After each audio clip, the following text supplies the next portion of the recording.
Have the Indiana Fever already made the biggest mistake of the Caitlin Clark era? Because while all the attention has been focused on Clark's rise to superstardom, another story has been quietly unfolding hundreds of miles away, and it's starting to look like a nightmare scenario for Indiana. Right now, a veteran the Fever chose not to keep is helping power one of the most dominant teams in the entire WNBA. She's winning games, filling up the stat sheet, and proving night after night that she still has plenty left in the tank. The problem? Indiana had her. They trusted her. They started her in every single game, and then they let her walk away. At the time, the decision barely caused a ripple. Front offices make roster moves every offseason. Players leave, new faces arrive, and fans are told the team has a better plan moving forward. That's exactly what happened here. Indiana believed it could replace what Natasha Howard brought to the floor. They believed a few new additions would solve their biggest weaknesses. They believed the future around Caitlin Clark would be brighter without committing long-term money to a 34-year-old veteran. But what if they were wrong? Because while the Fever have spent months trying to prove their new vision can work, Howard has been doing something that should make every Indiana fan pay attention. She's thriving, not surviving, not hanging on, thriving. The same player many assumed was entering the final stage of her career suddenly looks like one of the smartest acquisitions any contender made all off-season. And that's where this story becomes much bigger than one player changing teams. This is about the challenge every championship contender eventually faces. Do you stay loyal to the proven veteran who helped build your success? Or do you gamble on younger pieces and hope the production can be replaced? History is filled with franchises that thought they could move on from an important player, only to discover too late that they had underestimated everything that player actually did behind the scenes. Now, Indiana finds itself facing that exact question. Because the more success Howard finds in Minnesota, the harder it becomes to ignore what the Fever may have lost. And with the pressure on Caitlin Clark growing every single game, fans are starting to ask a question that nobody wanted to hear a few months ago. Did the Fever let one of their most important players walk away at the exact moment they needed her most? The answer may be far more revealing than anyone expected. And what happened after Howard left Indiana makes the entire situation even more difficult to defend. The strange thing about Natasha Howard's departure is that it didn't feel shocking when it happened. There was no blockbuster trade, no dramatic farewell, no headlines screaming that Indiana had just lost a cornerstone player. The move came and went like so many off-season decisions do, quietly slipping beneath the radar while attention remained fixed on Caitlin Clark and the Fever's plans for the future. But sometimes the most important losses are the ones people don't fully appreciate until they're gone. Howard wasn't just another veteran on the roster. She was one of the most accomplished players in the entire league. Long before arriving in Indiana, she had already built a resume that most players could only dream of. Multiple championships, a Defensive Player of the Year award, multiple All-Star appearances, years of experience battling against the best players in women's basketball.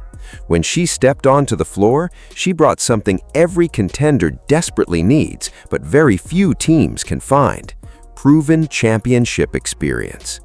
And Indiana relied on that experience constantly. While much of the spotlight naturally followed Caitlin Clark's historic arrival and Aaliyah Boston's continued development, Howard became the steady force holding everything together behind the scenes. Night after night, she took on the toughest defensive assignments. She battled bigger players in the paint. She fought for loose balls. She handled the physical work that rarely makes highlight reels, but often determines who wins and loses games. The most telling statistic isn't how many points she scored or how many rebounds she grabbed. It's much simpler than that. Natasha Howard started every single game she played for Indiana. Every game.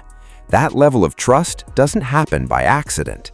Coaches don't hand out starting roles to players they aren't depending on. When a veteran starts every game over an entire season, it's because the coaching staff believes that player is essential to the team's identity. Howard wasn't coming off the bench as a situational contributor. She wasn't filling minutes when needed. She was a foundational piece of everything Indiana wanted to accomplish. And her impact extended far beyond the box score. One of the biggest challenges facing any young superstar is avoiding burnout. The better a player becomes, the more responsibility gets placed on their shoulders. That's especially true for Caitlin Clark. Opposing defenses are built around stopping her. Every game plan begins with slowing her down. Every possession becomes a battle. The last thing a franchise wants is forcing its franchise player to carry every burden on both ends of the floor. That's where veterans like Howard become invaluable. She provided defensive stability, she brought toughness, she allowed younger players to focus on their strengths because they knew someone experienced was handling the dirty work. Those contributions don't always show up in statistical categories, but teammates notice them, coaches notice them, championship teams certainly notice them. By the end of the season, Indiana had become one of the league's most dangerous teams. They fought through injuries, they battled adversity, they pushed deep into the playoffs. Through all of it, Howard remained a constant presence in the lineup, which is exactly why what happened next caught so many people off guard. When the offseason arrived, Indiana faced a decision: keep one of the most experienced and accomplished veterans on the roster, or move in a different direction. Front offices make these choices every year. Sometimes they're right, sometimes they aren't. The Fever chose to move on. There was no massive effort to keep her at all costs, no franchise-altering commitment. Instead, Howard entered free agency with an opportunity to explore other options. And before long, another contender was paying close attention. Minnesota saw something Indiana apparently didn't. The Lynx saw a veteran who could still impact winning at the highest level. They saw leadership, they saw versatility, they saw a player capable of helping a championship contender immediately. Most importantly, they acted on it. And before Fever fans had fully processed what was happening, Natasha Howard was gone. At the time, Indiana's decision looked like a calculated risk. The organization believed it had a plan. New additions were coming, adjustments would be made, the roster would evolve around Caitlin Clark and the team's emerging core. But as the week turned into months, an uncomfortable reality started taking shape. Because the player Indiana decided it could live without wasn't slowing down at all. In fact, she was about to remind the entire league exactly why championship teams never underestimate the value of a proven veteran. And what happened after she arrived in Minnesota made the Fever's decision look far more complicated than anyone expected. What makes Natasha Howard's success in Minnesota so difficult for Indiana fans to watch isn't simply that she's playing well. Veteran players leave teams every year and continue having productive careers elsewhere. That's normal. What isn't normal is watching a player your franchise willingly allowed to walk away become one of the most important pieces on one of the best teams in the entire league. That's exactly what's happening with Howard. The moment she arrived in Minnesota, it became obvious that the Lynx didn't view her as a declining veteran or a short-term stopgap. They saw a proven winner, a defensive leader, and a player could immediately strengthen a roster with championship ambitions. While much of the basketball world focused on blockbuster moves and rising young stars, Minnesota quietly added a player who had already spent years proving she knew exactly what it takes to win at the highest level. What followed only made the move look smarter. Howard didn't spend weeks trying to find her role. She didn't need time to adjust to a new system. She didn't look like a player searching for where she fit within a talented roster. Instead, she stepped onto the court and immediately began contributing in all the ways that championship teams value most. Some nights it was her scoring efficiency, other nights it was her defense. Sometimes it was her rebounding, sometimes it was her ability to move the ball and create opportunities for teammates. The statistics changed from game to game, but the overall impact remained remarkably consistent. Minnesota kept winning, and Howard kept proving why the organization believed she was worth investing in. The more games the Lynx won, the harder it became to dismiss her departure from Indiana as just another routine offseason move. The reason this matters so much is because Howard's value has never been limited to traditional box score numbers. Throughout her career, she has built a reputation as the type of player who makes everyone around her better. Coaches trust her because she understands defensive rotations. Teammates trust her because she knows where to be in critical moments.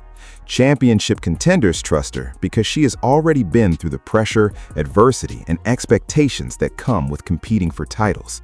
Those qualities are difficult to measure, but they become incredibly obvious when a player arrives on a new team and instantly helps elevate its performance. Minnesota didn't need Howard to become the face of the franchise. They already had stars. What they needed was someone capable of strengthening every area of the roster without demanding attention for herself. Howard gave them exactly that. As Minnesota continued climbing the standings, the conversation surrounding Howard began to shift. What initially looked like a solid veteran signing started looking like one of the biggest steals of the offseason. Analysts began pointing to her versatility. Fans noticed how often she seemed to be involved in the game's biggest moments. Opposing teams were forced to account for her impact on both ends of the floor. The more success Minnesota enjoyed, the more people started connecting that success to the veteran presence Howard provided. This wasn't a case of a player putting up empty numbers on a struggling team. She was contributing meaningful production for a legitimate contender. Every strong performance became another reminder that the player Indiana decided it could replace was still capable of influencing winning basketball at the highest level. And perhaps that's the most uncomfortable part of this entire story from Indiana's perspective. There were many people who assumed Howard's age would eventually lead to a decline. That's often how these situations are justified. Teams convince themselves that younger, cheaper, or more flexible options can replicate what an aging veteran provides. The logic sounds reasonable when discussed in meeting rooms and front offices, but basketball isn't played on spreadsheets, it's played on the court. And on the court, Howard wasn't showing signs of slowing down. If anything, she looked energized by the opportunity. She looked like a player determined to prove that any team willing to overlook her value had made a serious mistake. Every efficient scoring night, every important defensive stop, every victory Minnesota added to its record strengthened that argument. The deeper the season went, the more difficult the comparisons became for Indiana.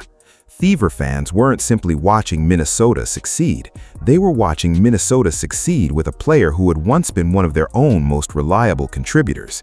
They remembered her starting every game. They remembered her leadership during difficult stretches. They remembered the physicality she brought to the front court. And now they were watching those same qualities help another contender chase a championship. What initially appeared to be a manageable roster change was beginning to look like something much bigger. The question was no longer whether Howard could still play at a high level. She was answering that every single night. The real question was whether Indiana had properly understood everything it was losing when it allowed her to leave. Because while Howard was helping Minnesota establish itself as one of the league's elite teams, the Fever were busy trying to prove that their offseason plan had actually improved the roster. The organization believed it had solutions. It believed new additions could address its weaknesses. It believed it could move forward without one of the most experienced veterans on the team. But as the wins continued piling up in Minnesota, those assumptions faced increasing scrutiny. And nowhere was that scrutiny about to become more intense than in the area Indiana claimed it had fixed the moment Howard walked out the door. Every championship contender has a weakness it hopes nobody notices. For some teams, it's perimeter defense. For others, it's turnovers. For Indiana, the concern has been sitting in plain sight for quite some time, and no amount of excitement surrounding Caitlin Clark has completely erased it. The issue is rebounding. It isn't flashy, it doesn't generate viral highlights. Fans don't rush to social media to celebrate a box out the way they celebrate a deep three-pointer. But inside locker rooms and coaching offices, rebounding is treated as one of the clearest indicators of toughness, effort, and physical control. And for Indiana, it has remained one of the biggest unanswered questions surrounding a team with championship aspirations. That's what makes Natasha Howard's departure so difficult to separate from this conversation. When people think about her contributions, they often focus on her defense, leadership, or versatility. What sometimes gets overlooked is how much physical responsibility she carried every night. Howard was constantly battling bigger players, fighting for position, contesting shots, and helping secure possessions that could have easily become second-chance opportunities for opponents. She wasn't just another body in the front court. She was part of the solution to a problem Indiana still hasn't fully solved. The moment she left, the pressure on everyone else in the paint increased dramatically. The reason rebounding matters so much is because it affects every aspect of the game. A missed rebound doesn't simply show up as another statistic in the box score. It extends possessions. It creates extra scoring opportunities. It drains energy from defenders who thought they had successfully completed a stop. One offensive rebound can erase 20 seconds of great defense. 2 or 3 in a row can completely change the momentum of a game. Over the course of a season, those extra possessions add up. Championship teams understand this. That's why the best organizations obsess over controlling the glass. They know winning the rebounding battle often means controlling the flow of the game itself. For Indiana, this concern didn't suddenly appear after Howard left. It was already there. The Fever spent much of the previous season fighting against larger and more physical opponents who challenged them in the paint. Despite their success and deep playoff run, there were moments when the team struggled to consistently finish defensive possessions with rebounds. Those issues didn't disappear simply because the calendar changed. In fact, they became one of the primary reasons the front office decided adjustments were necessary in the first place. The organization's entire offseason strategy was built around the idea that this weakness could be fixed. That's what makes the results so important. When preseason games arrived, many fans expected immediate signs of improvement.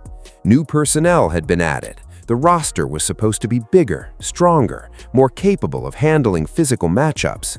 Yet some of the same concerns quickly resurfaced. Analysts began pointing out stretches where Indiana still struggled to dominate the glass. Beat writers questioned whether the front court was truly improved. Observers who had spent months hearing about the team's commitment to rebounding started asking an uncomfortable question. What if the problem wasn't actually solved at all?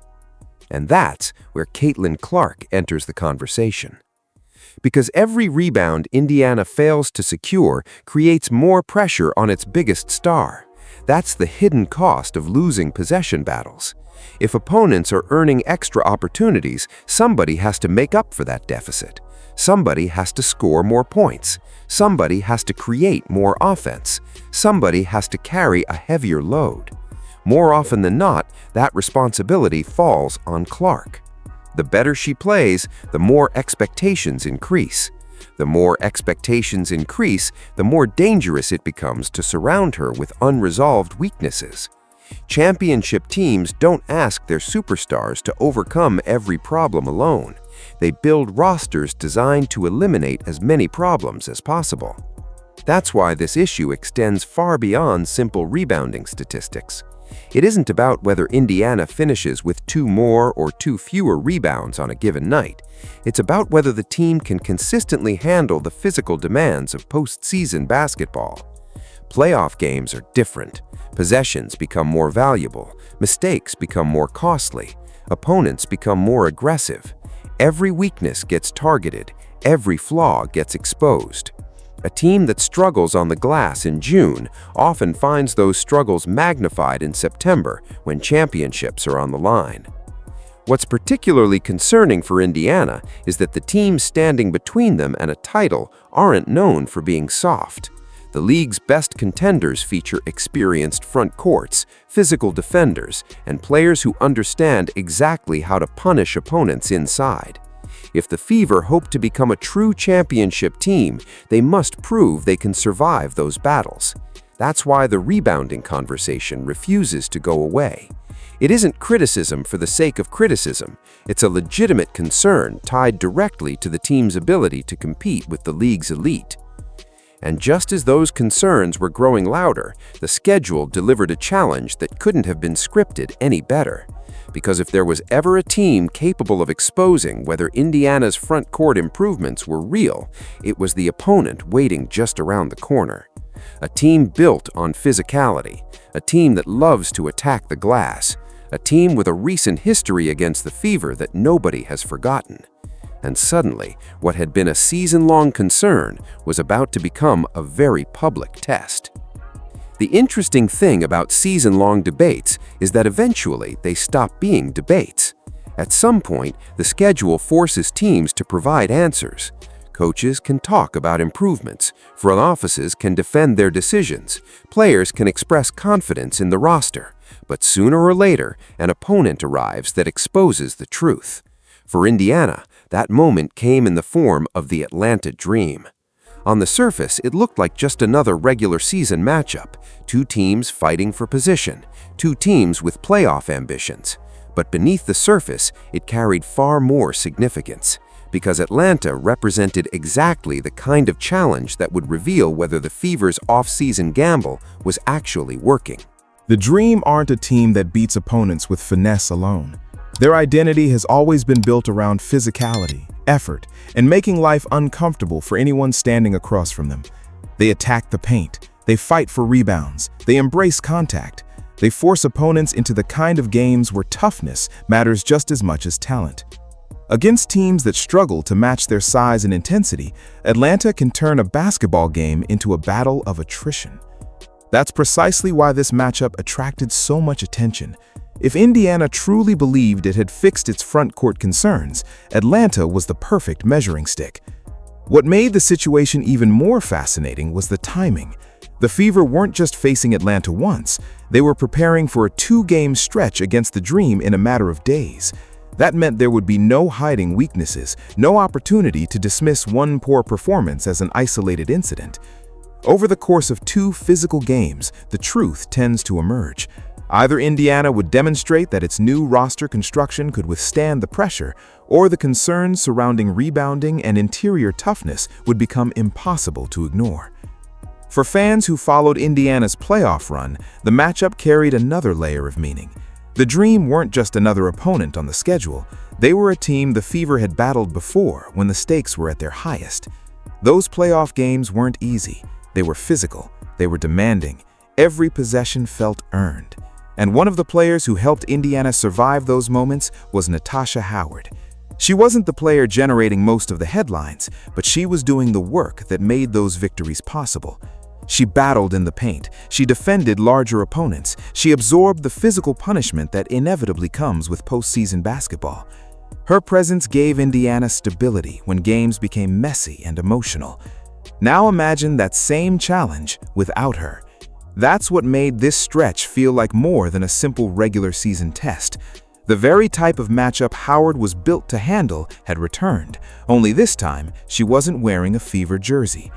Indiana would have to prove it could navigate the same physical environment without one of the veterans who had previously helped carry that burden. Whether fair or not, comparisons were inevitable. Every rebound would be scrutinized, every defensive breakdown would be analyzed, every moment of physical struggle would invite the same uncomfortable question: would this have happened if Howard were still on the roster? And then there was the pressure on Caitlin Clark. Whenever discussions about Indiana's future take place, Clark naturally becomes the center of attention. That's the reality of being one of the biggest stars in basketball. But games like these reveal why building around a superstar is so complicated. The better Clark performs offensively, the easier it becomes for people to overlook problems elsewhere. A deep three-pointer can erase mistakes, a scoring run can shift momentum, a brilliant passing sequence can energize an entire arena. But even superstars have limits. They can't grab every rebound, they can't defend every player, they can't solve every roster weakness by themselves. That's where physical matchups become so important. Against a team like Atlanta, every missed box-out matters, every second-chance opportunity matters, every loose ball matters. The cumulative effect of those small battles often determines the outcome long before the final buzzer sounds. If Indiana loses control of the glass, Clark and the offense are forced to compensate. If opponents continue earning extra possessions, the burden on the team's stars becomes heavier. That's not a formula championship teams want to rely on. What made this test so revealing was that Atlanta represented exactly the type of opponent Indiana would eventually need to beat if its championship aspirations were serious. Playoff basketball isn't about dominating weaker teams. It's about surviving against talented, physical opponents who know how to exploit weaknesses. The Dream provided a preview of those challenges. They offered a glimpse into the kind of resistance Indiana would encounter when the games became more important and the margins became smaller. And perhaps most importantly, they offered an opportunity to evaluate the front office's off-season vision in real time. Because that's what this matchup was really about. It wasn't simply Atlanta versus Indiana. It was the old roster versus the new plan. It was the proven veteran who left versus the players brought in to replace her. It was the organization's confidence against the growing doubts of skeptical fans. Every possession became part of a larger argument that had been building ever since Howard signed with Minnesota.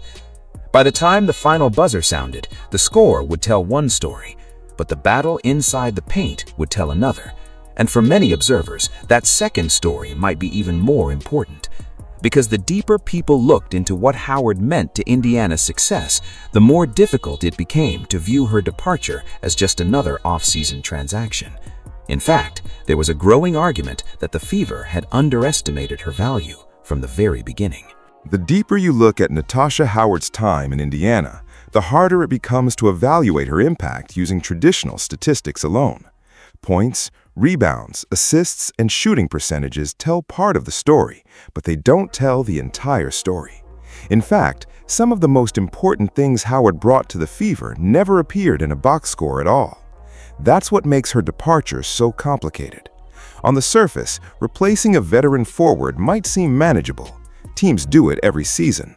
But Howard wasn't simply filling a position on the floor. She was performing dozens of responsibilities that often go unnoticed until the player responsible for them is no longer there. One of the easiest mistakes fans make is assuming that every important player must be a superstar.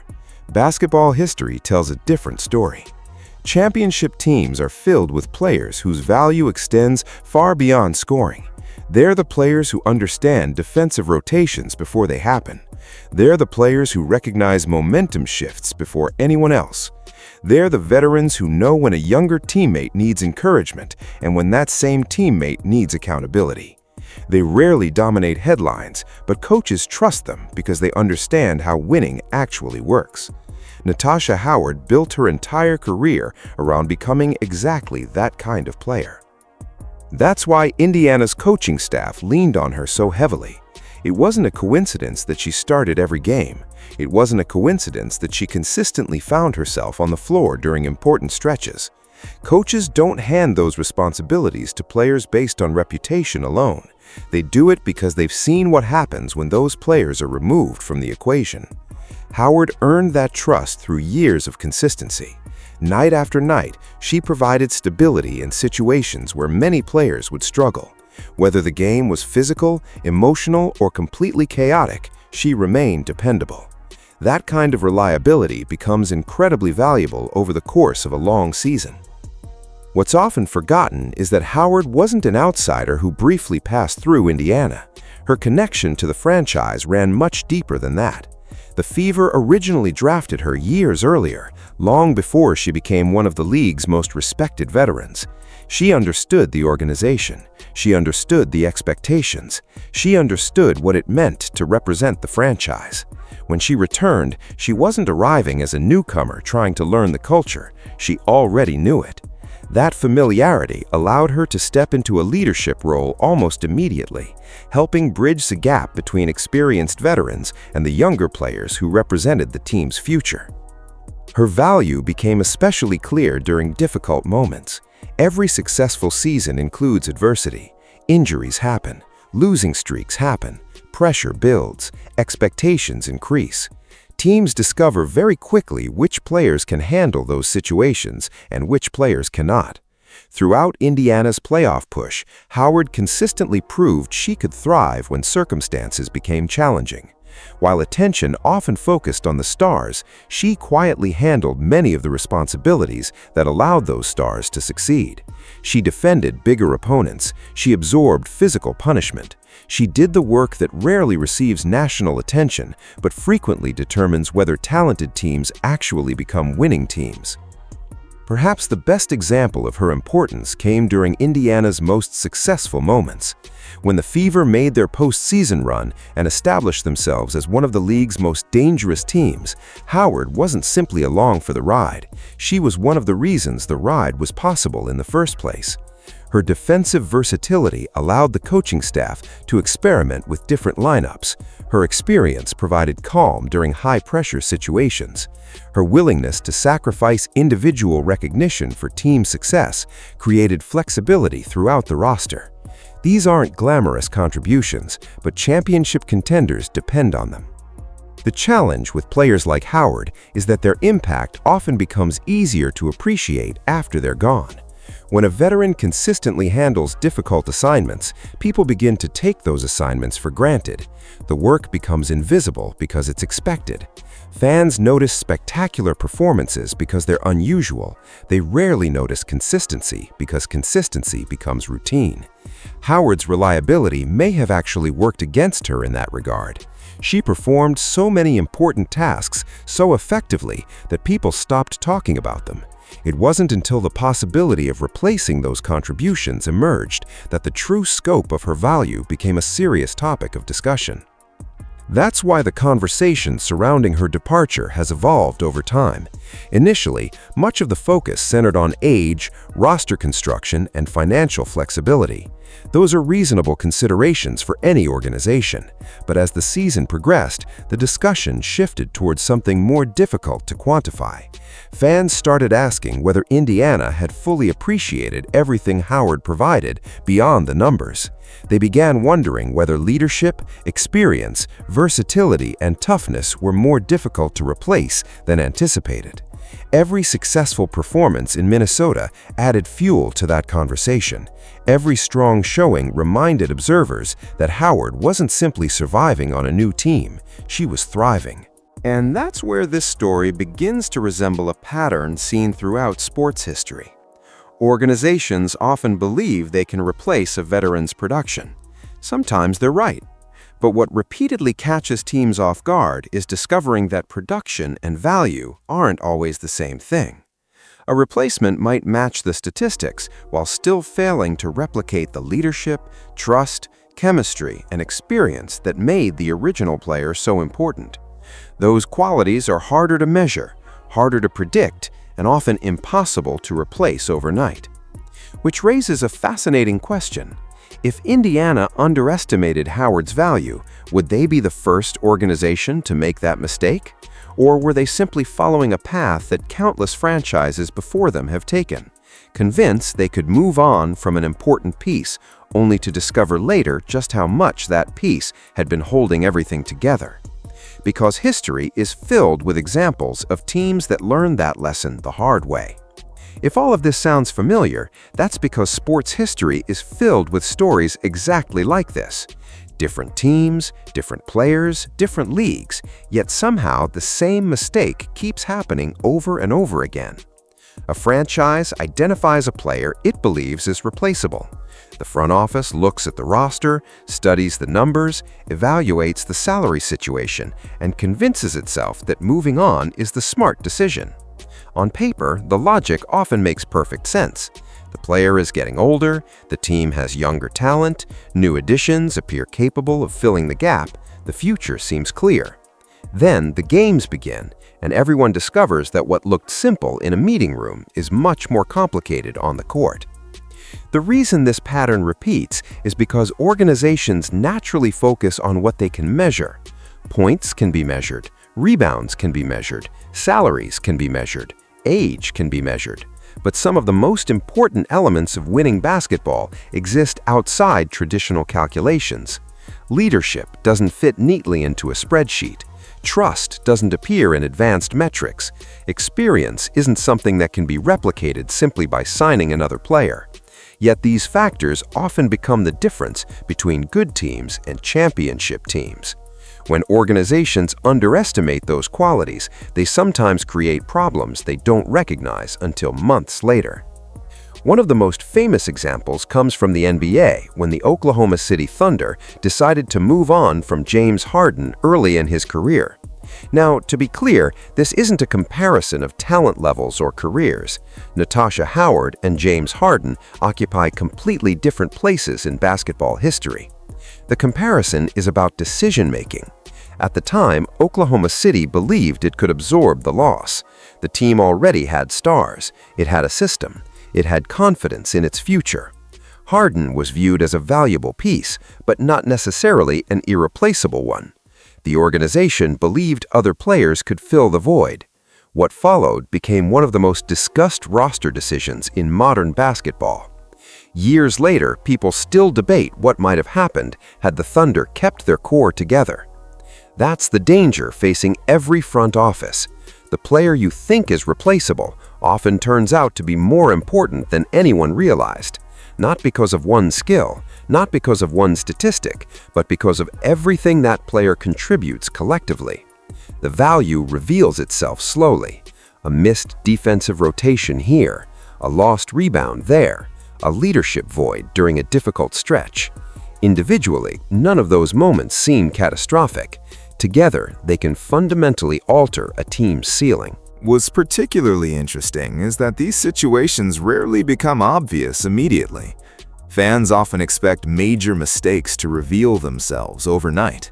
In reality, the process is usually much slower. A team continues winning enough games to remain competitive.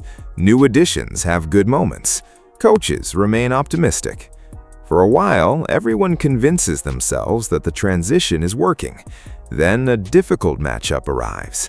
Then a playoff series exposes a weakness. Then a veteran presence is needed during a critical moment. That's when the questions begin. Suddenly, the player who seemed replaceable starts looking increasingly valuable. That's why conversations about Natasha Howard have become so persistent. The debate isn't really about one player versus another. It's about whether Indiana correctly evaluated what made its roster successful. Every organization wants to believe it can continuously upgrade and improve. That's part of the job. Front offices are expected to make difficult decisions. Sometimes those decisions require moving on from respected veterans. The challenge is recognizing which players are contributing more than the public can see. Those players are often the hardest to replace because their impact extends into areas that aren't immediately obvious. The irony is that championship teams often spend years searching for exactly the type of veteran presence they already had. They draft players, sign free agents, make trades, experiment with lineups, all in an effort to find someone who can provide stability, toughness, versatility, and leadership. When they finally find that player, the value can become so familiar that it starts feeling ordinary. That's when mistakes happen. Organizations stop viewing the player as a unique asset and start viewing them as a replaceable part. The moment that shift occurs, the risk increases dramatically. None of this guarantees Indiana made the wrong choice. That's important to remember. Seasons aren't judged halfway through. Championships aren't awarded based on off-season headlines. The Fever may ultimately prove that their vision was correct. The new roster may develop exactly as intended. The rebounding issues may improve. The frontcourt may become stronger. Time is still on their side. But the fact that these questions continue surfacing at all tells you something important. It tells you that Howard's value was never as simple as a stat line. And that's why every strong performance she delivers in Minnesota creates another uncomfortable conversation in Indiana. Because with every win, every defensive stop, every reminder of the player she still is, the same thought becomes harder to ignore. What if the Fever didn't simply lose a veteran? What if they lost one of the hidden pieces that helped hold everything together? The answer to that question may ultimately determine whether Indiana's off-season strategy becomes remembered as a masterstroke or a cautionary tale.